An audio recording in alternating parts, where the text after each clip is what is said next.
Candidato, até os críticos do governo Lula fazem elogios aos programas sociais dele. Como é que o senhor vê os programas sociais hoje executados no Brasil? O senhor faria mudanças e que mudanças seriam? Faria mudanças. Eu acho que, em primeiro lugar, uma coisa que a gente deve chamar a atenção é que, para um governo de esquerda, os programas assistenciais do governo Lula, que, como todos nós sabemos, é um programa assistencial paliativo para resolver uma situação calamitosa, uma deficiência muito grande do Estado, etc. e tal. São extremamente medíocres, né? Mesmo como programas paliativos. Por quê? Porque, na maior parte, não se tocou mais do que a superfície dos problemas. Por exemplo, a deterioração do sistema de saúde nacional continuou. A destruição da universidade pública continuou. E o Bolsa Família? O Bolsa Família, que é um programa absolutamente obrigatório, né, um programa de assistência às pessoas que estão numa situação de miserabilidade, de pobreza extrema, ele é um programa muito limitado. Todo governo teria que ter esse programa, porque se você não tem esse programa, até um governo conservador se vê confrontado aí com uma situação de profunda instabilidade social. Quer dizer, a devastação que foi causada pela política econômica dos últimos 20 anos precisa ser enfrentada de alguma forma. Bom, é um programa paliativo e ele é extremamente limitado. Ele não está sob o controle dos interessados. Isso é sempre um problema, porque é um programa que cai sob um controle político de pessoas que manipulam a situação de crise social. Todo programa social deve sempre estar controlado, na nossa opinião, pelos interessados diretos. E, em segundo lugar, é muito insuficiente. O que o governo Lula paga em juros para os banqueiros, comparado com o Bolsa Família, é uma coisa irrisória. A distribuição de dinheiro para os capitalistas, que não estão passando fome, né, salvo engano, é muito maior do que para os pobres nacionais. Na questão da mulher, o governo Lula, segundo o governo, prometeu fazer um plebiscito sobre a questão do aborto, que é problema de saúde pública e democrático das mulheres. Isso não saiu do papel? Sou totalmente a favor. Isso não saiu do papel. O governo recuou diante da pressão conservadora. Na questão dos negros, o Estatuto da Igualdade Racial é duramente contestado por todo o setor do movimento negro. Então, quer dizer, no final das contas, o que a gente vê é um governo de esquerda sem nenhum tipo de programa de esquerda, mesmo moderado. Ele é questionado por todos os lados. Por quê? Porque não se coloca nada em prática, não se dá nada de substancial. Porque acaba cedendo às pressões? Porque acaba cedendo às pressões, porque o governo é uma composição onde entram setores muito contraditórios. Você tem setores de esquerda dentro do PT, você tem setores de direita no PMDB. Por exemplo? O PT dirige os mais importantes sindicatos do país. Toda essa gente de esquerda, eles ficaram a ver navios durante o governo. O que é que o governo Lula fez exatamente pela classe trabalhadora de prático, que signifique dinheiro, que signifique renda adicional? Você é a favor da jornada de 40 horas? Nós defendemos a jornada de 35 horas. Está aí uma proposta social perfeitamente execuível que o governo não colocou em prática, nem esboçou. Há um projeto no Congresso Nacional que, salvo que eu esteja muito enganado, não vai para lugar nenhum, que é de autoria do ex-presidente da CUT. E tudo é assim. Sobre as mulheres, a Lei Maria da Penha é extremamente superficial. O senhor não acredita que o senhor no Congresso Nacional teria um papel relevante e conseguiria levar adiante todas essas, pelo menos de alguma maneira, essa discussão toda? Pelo menos acender o debate, denunciar, possivelmente, apesar de que nós seríamos uma voz isolada por tudo que eu vejo que acontece no Congresso Nacional. Né? No campo da saúde, como o senhor agiria ou que proposta o senhor levantaria, tanto em relação ao SUS quanto aos planos de saúde? A saúde tem que ser estatal. A saúde mundial é um dos maiores negócios do mundo. Você veja que nos Estados Unidos, a maior crise social norte-americana é justamente o problema da saúde que está completamente privatizado. Levantam-se vozes até de setores do Partido Democrata Isso parece estar na televisão a cabo brasileira, os protestos de um sistema de saúde extremamente cruel. Por quê? Porque a saúde não pode ser um negócio lucrativo. Você não pode fazer a conta em cima da vida e do sofrimento alheio. A saúde tem que ser estatal, tem que ser controlada pelo povo, o cidadão no bairro tem que controlar o posto de saúde, os médicos, enfermeiros e funcionários dos hospitais têm que controlar os hospitais.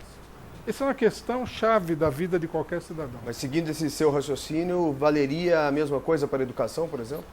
Perfeitamente. A educação tem que ser estatal, porque quando você tem um duplo sistema de educação, estatal e privado, o que acontece é que os pobres são empurrados para o gueto educacional, em que se transforma o sistema educacional público.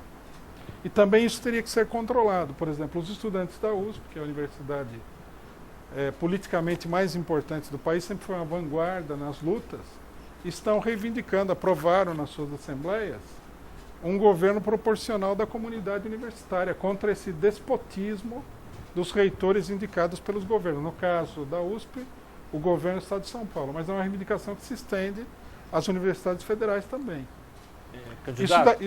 Isso daria a maioria da universidade para os estudantes, que são os maiores interessados no progresso da educação universitária. Candidato, nós temos uma pergunta de telespectador. Pois não. Qual é o seu projeto futuro para a segurança? Que isso é uma coisa necessária, urgente, urgentíssima. O nosso ceticismo em relação ao problema da segurança é absoluto. A polícia, os órgãos repressivos, eles são extremamente eficazes quando se trata de combater a população, de reprimir o cidadão, e absolutamente ineficazes para conter a criminalidade que aumenta com a desagregação social. Isso é o mundo todo. As pessoas são enganadas aí com essa conversa de segurança, e eles não veem, por exemplo, que o atual modelo de segurança que existe no Brasil, aplicado nos Estados Unidos, levou a uma população carcerária de 3 milhões de habitantes. O Brasil não tem nem orçamento para fazer uma coisa dessa. Isso é um beco sem saída. Nós achamos que a polícia militar, que é um resquício da ditadura militar, é obsoleta, e que a polícia profissional também se revelou um fracasso completo. Ela é penetrada, é permeada pelo crime, é dominada muitas vezes pelo crime, e ela serve simplesmente para reprimir a população pobre que se revolta em explosões espontâneas por aí. Nós defendemos a formação de uma polícia que seja formada, controlada diretamente pela população. Como o senhor definiria liberdade de expressão, liberdade de opinião? O senhor seria favorável, por exemplo, à censura de imprensa? Não, eu sou totalmente contra a censura, porque vai reforçar o poder, né, do governo sobre o conjunto da população. Estava vendo que faz um ano que o jornal Estado de São Paulo está sob censura. É um absurdo, é uma violação da Constituição. Na realidade, sou contra qualquer tipo de censura. Eu acho que normas que foram colocadas na eleição, por exemplo, que você não pode ridicularizar os candidatos, essa é censura. Se nós não entendemos isso daí, nós não entendemos o que é censura. O senhor faria uma revisão dessas concessões Totalmente. públicas, tanto de rádio quanto de televisão? De que forma isso seria feito? Liberdade de expressão está em total oposição ao monopólio dos meios de comunicação. O monopólio é o oposto da liberdade. É uma antítese direta. No Brasil você tem meia dúzia de canais de televisão aberta, todos são um oligopólio de meia dúzia de empresas capitalistas. Nessas condições, falar em liberdade de expressão é uma coisa sem sentido nenhum, sem conteúdo nenhum. Senhor candidato, eu vou fazer uma pergunta aqui hipotética. Vamos supor que o senhor ganhe a eleição. Certo. Quais seriam as 5 medidas que o senhor tomaria, assim, de pronto, ao tomar posse? Medidas... Resumindo, medidas de governo. governo. De governo, né? Decreto, presidente da República, decreto isso, aquilo. A questão da terra, o atendimento das reivindicações mais fundamentais da classe trabalhadora, redução do jornal de trabalho, aumento dos salários, melhoria das condições de trabalho, liberdade sindical e de organização sindical, saúde, educação e a revogação de um entulho antidemocrático, autoritário que se acumulou aí durante o período da chamada democracia, supondo que eu tivesse o poder para fazer tudo isso. E aí também de forma hipotética, com quem o senhor governaria? E o senhor se considera radical? Em caso afirmativo, com quem o senhor governaria? Nós somos um partido radical. Nós não somos o partido clínico geral da sociedade. Nós somos o partido da UTI. Que nós vemos que a sociedade está numa situação difícil. Se nós fôssemos governar, nós chamaríamos todas as organizações populares a fazer parte do governo, a servir como uma base efetiva e real do governo. Até porque você não pode mudar uma pessoa, mudar a vida de um país de 200 milhões de habitantes, ou até um país muito menor do que esse, é uma utopia. O que o senhor faria com o Congresso? Sem base aliada, sem outros partidos apoiando? Reformulado, né? Ele teria que lançar uma Assembleia Constituinte e reformular tudo. Atualmente, como está? Nós propomos a transformação integral do regime político. Como está? Quais são os partidos que o senhor acredita que o PCO tem alguma afinidade hoje no Congresso? Alguma afinidade? No Congresso? No Congresso, eu acho que o Congresso governa abertamente contra o povo. Eu fico até espantado do nível de coisa reacionária que acontece nesse Congresso. Por exemplo, houve uma ofensiva muito dura contra as mulheres na questão do aborto. Até as mulheres do Congresso, que dizem defender a mulher, os partidos de esquerda calaram-se. Depois houve uma ofensiva muito dura contra a luta pela terra, CPI do MST, etc. e tal. Uma CPI que não poderia nunca ser aberta, porque as instituições do Estado não podem investigar as organizações de luta popular. Nós não acreditamos que isso seja um direito democrático. A investigação do Estado sobre organizações populares é espionagem, é ingerência e é o cerceamento da liberdade de organização. Todo mundo se calou também. Mas quando o senhor fala em transformação do Congresso, só para deixar clara a sua ideia, quando o senhor fala em transformação de Congresso, a quem exatamente o senhor se refere?